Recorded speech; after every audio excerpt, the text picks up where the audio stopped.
नमस्कार my YouTube family. मैं कुलबीर सिंह आज एक और नई वीडियो के साथ।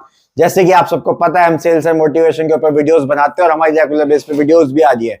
तो आज की वीडियो स्टार्ट करते हैं नए टॉपिक के साथ। तो आज हम बात करेंगे सेल्स के ऊपर, टारगेट्स के ऊपर कि हमारे लिए टारगेट क्यों जरूरी है, importance of target, sales target हमारे लिए क्यों जरूरी है, सेल्स टीम के लिए, टीम मैनेजमेंट के लिए, किसी कंपनी के लिए, किसी बॉस के लिए, XYZ किसी भी पर्सन के लिए जो सेल्स के अंदर है उसके लिए सेल्स टारगेट होना बहुत जरूरी है। उसकी इंपॉर्टेंस उसको समझना बहुत जरूरी है। क्यों हमारे लिए इंपॉर्टेंस है सेल्स टारगेट की, आज मैं उसी पे बात करूंगा। तो बात करते हैं। सबसे पहली चीज, जब हमें सेल्स टारगेट हमारे लिए होते हैं, वो अगर एक सेल्स एग्जीक्यूटिव है उसको अगर सेल्स टारगेट मिलते हैं तो क्या बेनिफिट होता है उस चीज का, मैं आज आपको बताता हूं। जब भी एक सेल्स पर्सन को सेल टारगेट मिलता है तो उसके पास एक गोल सेट हो जाता है कि हाँ, मुझे एक महीने में इतने पीसेस, इतने प्रोडक्ट, इतने आइटम ये सेल मुझे करने हैं। क्या होता है, उसे गोल मिल जाता है गोल के पीछे भागने के लिए। क्यों? क्योंकि जब टारगेट्स आपको मिलते हैं तो आपके अंदर एक काम करने की लगन आती है। क्यों? क्योंकि उसको अचीव करने के लिए आप भागते हैं। टारगेट्स अगर आपके पास नहीं है तो आप भागेंगे नहीं। अगर आपके पास टारगेट्स हैं तो आप उसके पीछे भागेंगे। जब तक आपके पास कुछ चीज होगी नहीं, किसी चीज को करने के लिए, कोई लोकेशन पे पहुंचने के लिए, किसी गोल को सेट करके कहीं पे पहुंचना है आपको, किसी डेस्टिनेशन पे, जब तक आपको ये पता नहीं किस डेस्टिनेशन पे जाना है, तो जब तक आपको रास्ते में मजा नहीं आएगा। जब आपको पता लग गया कि हाँ उस डेस्टिनेशन पे पहुंचना है और आपके पास टाइम लिमिटेड है, तो आपको चलने में भी मजा आएगा, भागने में मजा आएगा, दौड़ने में भी मजा आएगा। क्यों? क्योंकि आपको उस डेस्टिनेशन पे पहुंचना है। सेम टारगेट वही है सेल्स पर्सन के लिए कि जब भी आपको टारगेट्स मिलते हैं तो आप उसके पीछे अचीव करने के लिए दौड़ते हैं। इसीलिए मैं कहूंगा कि सेल्स टारगेट की इंपॉर्टेंस बहुत ज्यादा है एक सेल्स एग्जीक्यूटिव के लिए। दूसरी चीज मैं आपको बता दूं, सेल्स एग्जीक्यूटिव के लिए क्यों जरूरी है, इंपॉर्टेंस है सेल्स टारगेट क्यों महत्वपूर्ण है। क्यों? इसलिए क्योंकि वो उसकी ग्रोथ करने में हेल्प करता है। जब भी कोई कंपनी किसी सेल्स पर्सन को टारगेट देती है तो वो इसीलिए देती है ना कि हाँ ये टारगेट अचीव करेगा और अपनी ग्रोथ कर पाएगा। अगर किसी को हम टारगेट ना दे, बस ऐसे ही करते रहे, तू करता रहे, सेल करता रहे, XYZ वो करे जा रहा है सेल, उसको कोई टारगेट नहीं दे रहे, कोई अचीवमेंट नहीं है उसकी बता पा रहे, तो क्या वो कभी मोटिवेट होगा? क्या उसकी प्रमोशन होगी? नहीं होगी। तो सेल्स टारगेट का एक महत्वपूर्ण पॉइंट ये भी है, जब आपको सेल्स टारगेट मिलते हैं ना तो आप उससे अपनी परफॉर्मेंस को जस्टिफाई कर पाते हैं कि हाँ आपको इतने पीसेस का टारगेट मिला, आपने यहाँ अचीवमेंट दिखाई, यहाँ पे अगर टारगेट आपका किसी रीजन की वजह से नहीं हो पाया तो वहां पर भी आपके लैक ऑफ पॉइंट क्या रीजन रहे कि आप अपने टारगेट्स को नहीं कर पाए, ये सारी चीजें ना मेजर कर पाते हैं जब टारगेट्स आपको मिलते हैं। इसकी वजह से क्या होता है, आपकी परफॉर्मेंस को मैपिंग किया जाता है, आपकी परफॉर्मेंस को देखा जाता है, आपकी परफॉर्मेंस को एनालाइज किया जाता है, और जब परफॉर्मेंस एनालाइज किया जाती है तो वहां से रिजल्ट निकलता है। और रिजल्ट अच्छा हो या बुरा, वो दोनों आपके लिए बहुत महत्वपूर्ण है। बुरा रिजल्ट है तो क्या आपको अच्छा करना है, अच्छा रिजल्ट है तो और क्या अच्छा करना है, ये दोनों चीज आपके लिए बहुत इंपॉर्टेंट हो जाती है। तो इसीलिए सेल्स टारगेट एक सेल्स एग्जीक्यूटिव के लिए बहुत ज्यादा इंपॉर्टेंट है, बहुत बहुत।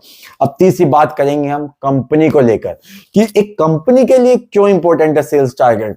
अब हम बात करते हैं, अगर एक कंपनी है और वो सेल्स कंपनी है, सेल्स पे ही पूरी डिपेंड है, उसकी जो रूट्स हैं वो पूरी कंपनी अपना प्रोडक्ट सेल करने पे ही डिपेंडेड है।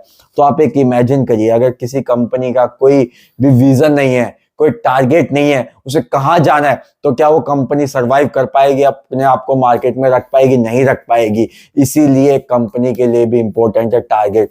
टारगेट सेट होने से क्या होता है कि कंपनी अपनी ग्रोथ को बढ़ते हुए देख पाती है, कि अपने प्रॉफिट को एनालाइज कर पाती है। टारगेट्स वो इसलिए बनाती है, कंपनी के लिए इसलिए इंपॉर्टेंट है कि वो जब टारगेट्स बनाती है तो वहां से वो अपनी सारी चीजों को देखती है, अपने एक्सपेंसेस को, अपने प्रॉफिट को, अपनी सैलरी को, अपने सारे एक्सपेंडिचर, कैपिटल एक्सपेंडिचर हो जाते हैं जो भी हमारे हैं, रेवेन्यू एक्सपेंडिचर्स हो जाते हैं हमारे, उसके अलावा छोटे मोटे जो भी खर्चे होते हैं, कंपनीज की सैलरीज देना किसी भी एम्प्लॉयज की, ये सारी चीजें टारगेट पे डिपेंड करती है। क्या वो जब टारगेट सेट करते हैं कि हाँ मुझे इस महीने में अपने सेल्स एग्जीक्यूटिव से 1 लाख पीसेस सेल कराने, 10 सेल्स एग्जीक्यूटिव से, तो वो टारगेट जब भी सेट करती है जब वो उस टारगेट के हिसाब से अपनी सारी परफॉर्मेंस को एनालाइज कर लेते हैं कि हाँ अगर मैं 1000 पीसेस का टारगेट देती हूँ तो इससे मेरे को इतना प्रॉफिट हो जाएगा, इससे मेरी इतनी सैलरी मैं दे पाऊंगा, सब कुछ खर्चे सारे एक्सपेंडिचर को निकालने के बाद मैं यहाँ पर होऊंगा। तो ये एक बेनिफिट होता है। अगर वहीं पे वो कंपनी कोई भी अपनी सेल्स में टारगेट को सेट नहीं करती, कोई टारगेट ही नहीं देती किसी को, तो आप खुद बताइए ना, उनके जो सेल्स एग्जीक्यूटिव वो कितनी मेहनत करेंगे? जितना उनका मन करेगा। उनको सैलरी मिल रही है, उनका मन कर रहा है, काम कर रहे हैं, नहीं कर रहा नहीं कर रहा। लेकिन अगर एक कंपनी उनको टारगेट्स देती है तो क्या होता है, उसके पीछे कंपनी भी भागती है, सेल्स एग्जीक्यूटिव भागता है, परफॉर्मेंस को एनालाइज भी किया जाता है। ये सारी चीजें बहुत ज्यादा इंपॉर्टेंट रहती है एक सेल्स टारगेट की वजह से। और सेल्स टारगेट इसीलिए बहुत ज्यादा इंपॉर्टेंट होता है काम करवाने के लिए, किसी भी सेल्स पर्सन की परफॉर्मेंस उसको आगे बढ़ाने के लिए, उसको अच्छी से जगह पर अच्छी परफॉर्मेंस को एनालाइज करने के लिए, कंपनी की एक अच्छी ग्रोथ के लिए सेल्स कंपनी जो है वो सेल्स टारगेट की इंपॉर्टेंस को समझे। इंपॉर्टेंस बहुत ज्यादा होती है सेल्स टारगेट की। हमें सेल्स टारगेट को उस हिसाब से बनाना चाहिए कि जिससे हम अपनी कंपनी को ग्रोथ होते हुए देख पाए।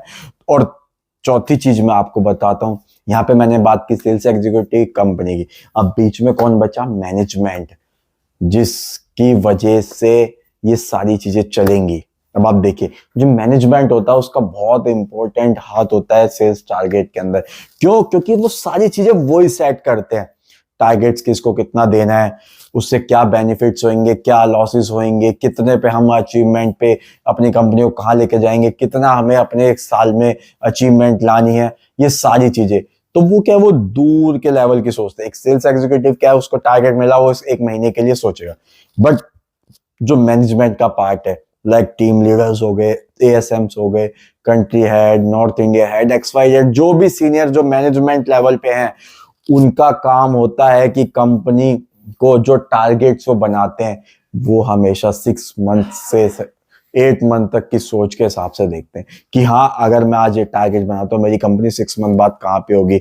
उनके पास प्लान होता है कि हाँ, हमें 6 मंथ में कहाँ अचीव होना है, कहाँ पर पहुंचना है, कितना टारगेट है ना, कंपनी की कहाँ पर ग्रोथ रखनी है। तो उनके लिए तो बहुत ज्यादा इंपॉर्टेंट होता है सेल्स टारगेट, उनके लिए बहुत ज्यादा इंपॉर्टेंट है। और उन्हीं का सबसे महत्वपूर्ण होता है रूप कि वो टारगेट्स को बनाना, किसको कितना देना है, कंपनी ग्रोथ देखनी, कंपनी को किस लेवल तक हमें रखना है, उनको अपनी सारी प्लानिंग्स करके रखनी पड़ती है। इसीलिए उनके लिए तो बहुत ज्यादा जरूरी हो जाता है सेल्स टारगेट्स को बनाना, उनको देखना, उनको एनालाइज करना, कंपनी की परफॉर्मेंस देखना, कंपनी के खर्चों को देखना, पर्सन की सैलरी, प्रॉफिट, ये सारी चीजें उनको देखनी होती है। तो उनके लिए तो बहुत जरूरी है। तो इसीलिए मैं आपको बताऊंगा कि सेल्स टारगेट कंपनी के लिए, सेल्स एग्जीक्यूटिव के लिए, कंपनी के मैनेजमेंट के लिए, लाइक टीम लीडर, OASM है, कंपनी कंट्री हेड है, नॉर्थ इंडिया हेड है, कोई भी है, उन सब के लिए बहुत जरूरी है टारगेट की इंपॉर्टेंस को समझें, सेल्स टारगेट की इंपॉर्टेंस को समझे, बहुत ज्यादा जरूरी होता है हमारे लिए। और मैंने आपको 4 बातें आज बताई इस इंपॉर्टेंस ऑफ सेल्स टारगेट्स को लेकर, तो उसको सुने, ध्यान से देखे पूरी वीडियो। अगर आपको हमारी वीडियो अच्छी लगती है तो प्लीज मेरे चैनल को सब्सक्राइब कर दे, लाइक करें, शेयर करें, कमेंट करना ना भूलें, साथ के साथ बेल आइकन जरूर दबाएं जिससे कि नई वीडियो की नोटिफिकेशन आप सबको मिलती रहे। तो आज के लिए इतना ही। थैंक यू एंड धन्यवाद।